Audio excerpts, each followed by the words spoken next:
जय माता दी। नमस्कार दोस्तों, मैं प्रतिभा चतुर्वेदी माँ जालपा स्टडी हब में आप सबका स्वागत करती हूँ। दोस्तों, इस चैनल पे जो अभी नए हैं वो चैनल को सब्सक्राइब कर ले, साथ ही बेल आइकन को प्रेस कर ले ताकि आपको जो भी वीडियो यहाँ से पड़े आपको जल्द से जल्द प्रोवाइड हो सके। दोस्तों, मैं आपसे ये कहूँगी कि ये क्वेश्चन मैंने हिंदी से लिया हुआ है, जो कि आपका मैंने नोट्स बनवाया हुआ है, उसी नोट्स से मैंने ये क्वेश्चन क्रिएट किया हुआ है। तो आज का दोस्तों मैं 80 क्वेश्चन क्रिएट करी हूँ, और इसे यदि आपको समझने या किसी प्रकार का दिक्कत हो रहा हो तो आप नोट्स वाला जो वीडियो है उसे आप क्लिक करके एक बार देख लें और अपने कॉन्सेप्ट क्लियर करके फिर इस क्वेश्चन का आंसर दीजिए। यदि आपको पहले से ही पता है तो आप फिर भी आप कमेंट बॉक्स में आप अपनी बुद्धिमत्ता का प्रसार करें। चलिए दोस्तों, हम ज़्यादा बात न करते हुए हम अपने क्वेश्चन पे चलते हैं। क्वेश्चन नंबर 1 आज का हमारा क्वेश्चन है, जो बहुत बात करता हो उसे एक शब्द में क्या कहते हैं? उसे एक शब्द में कहते हैं वाचल। उसे एक शब्द में वाचल कहते हैं। जहाँ पहुँचा न जा सके, जहाँ पहुँचा न जा सके, ऐसे क्वेश्चन को हम क्या कहते हैं? अगम। ऐसे क्वेश्चन को हम कहते हैं अगम। इसका उत्तर है अगम। प्रश्न नंबर 3 आपका, हर काम को देर से करने वाला। जैसे हर कोई तो एक समय पे कर ही नहीं सकता, इसलिए कोई भी ऐसा बंदा होगा जो कि काम देरी से करता है। तो जो हर काम को देरी से करता है वो कैसा होता है? दीर्घसूत्री। वो कैसा व्यक्ति होता है? दीर्घसूत्री होता है। नेक्स्ट, जिसका भोजन दुग्ध ही हो, यानी दूध ही हो, उसे क्या कहते हैं? दुग्धाहारी। उसे कहते हैं दुग्धाहारी। नेक्स्ट है क्वेश्चन दोस्तों सॉरी जिसके आर पार देखा जा सके, जिसके आर पार देखा जा सके उसे हम कहते हैं पारदर्शी। क्या कहते हैं? पारदर्शी। दो पर्वतों के बीच की भूमि क्या कहलाती है? दो पर्वतों के बीच की दूरी उपत्यका कहलाती है। दो पर्वतों के बीच की दूरी क्या कहलाती है? उपत्यका। नेक्स्ट है दोस्तों, बिना घर का, जिसका कोई घर ना हो, बिना घर का व्यक्ति क्या कहलाता है? अनिकेत। क्या कहलाता है? अनिकेत। नेक्स्ट है, पुरुष एवं स्त्री का जोड़ा क्या कहलाता है? पुरुष और स्त्री का जोड़ा क्या कहलाता है? तो वो कहलाता है दंपति। क्या कहलाता है? वो कहलाता है दंपति। जिसने देश के साथ विश्वासघात किया हो, जिसने देश के साथ विश्वासघात किया हो, देशद्रोही। क्या कहते हैं? देशद्रोही। जो शत्रु की हत्या करता हो वो क्या होता है? शत्रुघ्न।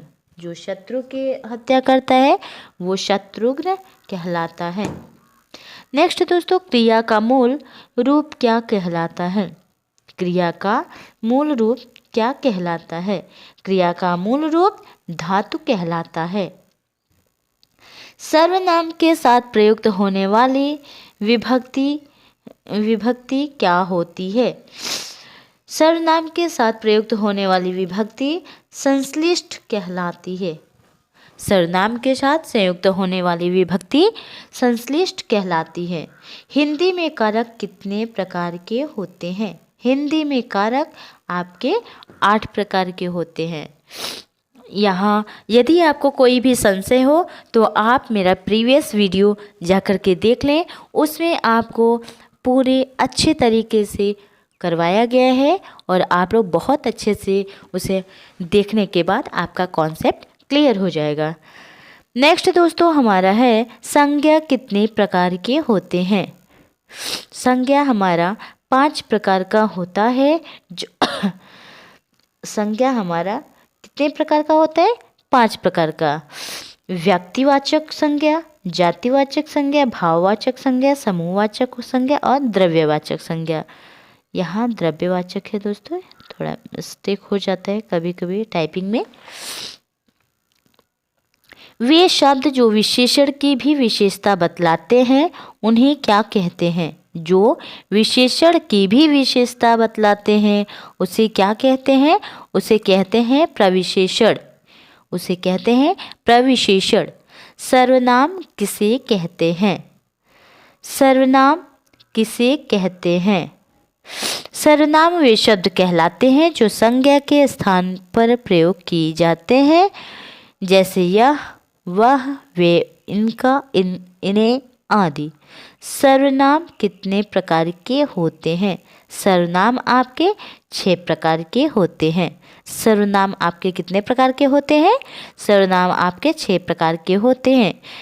पहला होता है पुरुषवाचक, निश्चयवाचक, अनिश्चयवाचक, प्रश्नवाचक, संबंधवाचक और निजवाचक। क्रिया किसे कहते हैं? क्रिया किसे कहते हैं?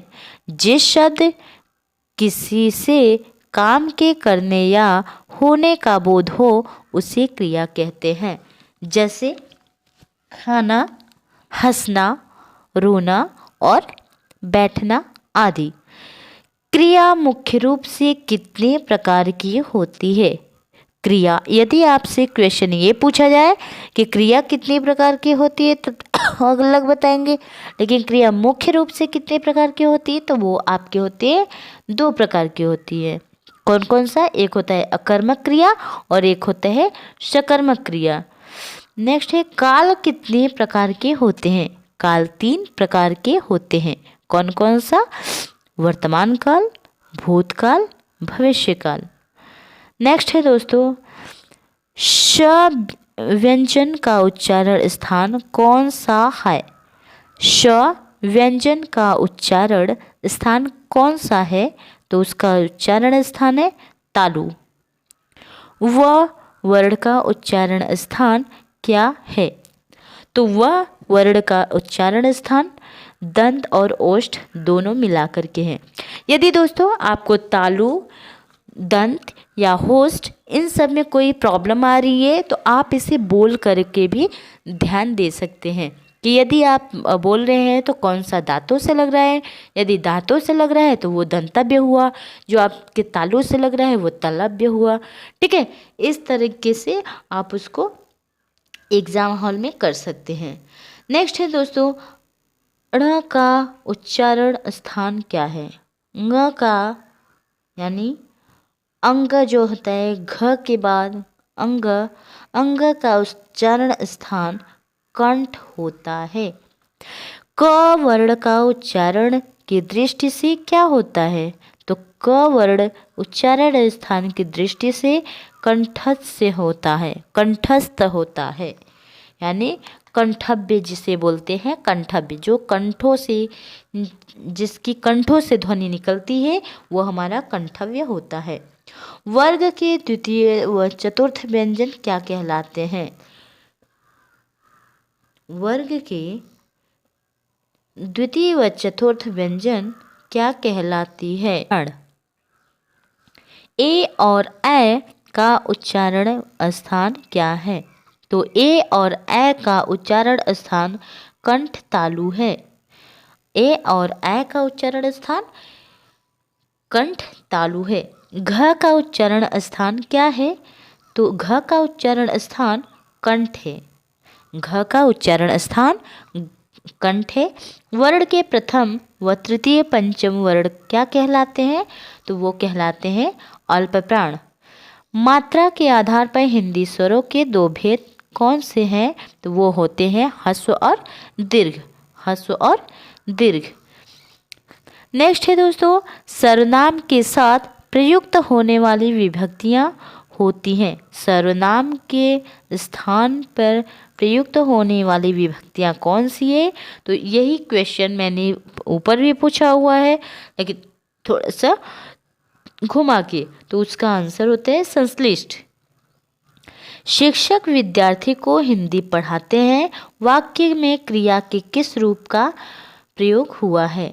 ये होता है द्विकर्मक क्रिया। शिक्षक विद्यार्थी को हिंदी पढ़ाते हैं, वाक्य में क्रिया के द्विकर्मक क्रिया का प्रयोग होता है। मुझे किस प्रकार का सर्वनाम है? यह होता है उत्तम पुरुष। मानव शब्द का विशेषण बनेगा। मानव शब्द का विशेषण मानवीय बनेगा। नेक्स्ट है दोस्तों, चिड़िया आकाश में उड़ रही है। चिड़िया आकाश में उड़ रही है, उस वाक्य में उड़ रही किस प्रकार की है? तो ये चिड़िया आकाश में उड़ रही है, उस वाक्य में उड़ रही क्रिया अकर्मक क्रिया कहलाती है। क्या कहलाती है? अकर्मक क्रिया कहलाती है। पशु शब्द का विशेषण क्या है? पशु शब्द का विशेषण पाश्विक होता है। पशु शब्द का विशेषण पाश्विक होता है। नेत्री शब्द का पुल्लिंग रूप क्या है? नेत्री शब्द का पुल्लिंग रूप नेता होता है। उत्कर्ष का विशेषण क्या होता है? उत्कर्ष का विशेषण उत्कृष्ट होता है। काम का तत्सम रूप क्या होता है? काम का तत्सम रूप कर्म होता है। दूध का तत्सम रूप क्या होता है? तो दूध का तत्सम रूप दुग्ध होता है। प वर्ग का उच्चारण मुंह के किस भाग से होता है? तो प वर्ग का उच्चारण मुंह के ओष्ठ भाग से होता है। ओष्ठ भाग से होता है। च, छ, ज, झ व्यंजन के उच्चारणों को मुखांगों के व्यवहार के आधार पर क्या नाम दिया जाता है? च, छ, ज, झ व्यंजन के उच्चारणों को मुखांगों के व्यवहार के आधार पर तालव्य नाम दिया जाता है। मुझे किस प्रकार का सर्वनाम है? उत्तम पुरुष सर्वनाम। ये मैंने 32 क्वेश्चन में भी मैंने ये क्वेश्चन पूछा हुआ था, तो इसे हम छोड़ करके आगे बढ़ते हैं। वह धीरे धीरे आ रहा है वाक्य अव्यय के किस भेद के अंतर्गत आता है? तो वह धीरे धीरे आ रहा है वाक्य के क्रिया विशेषण भेद के अंतर्गत आता है। मानव शब्द से विशेषण बनेगा। ये भी मैंने ऊपर पूछा हुआ है, तो इसका आंसर आप तुरंत रिप्लाई करिए कमेंट बॉक्स में। इसका मैं उत्तर नहीं बताऊंगी, आप इसका खुद बताएंगे और कमेंट बॉक्स में। मानव शब्द से विशेषण क्या बनेगा?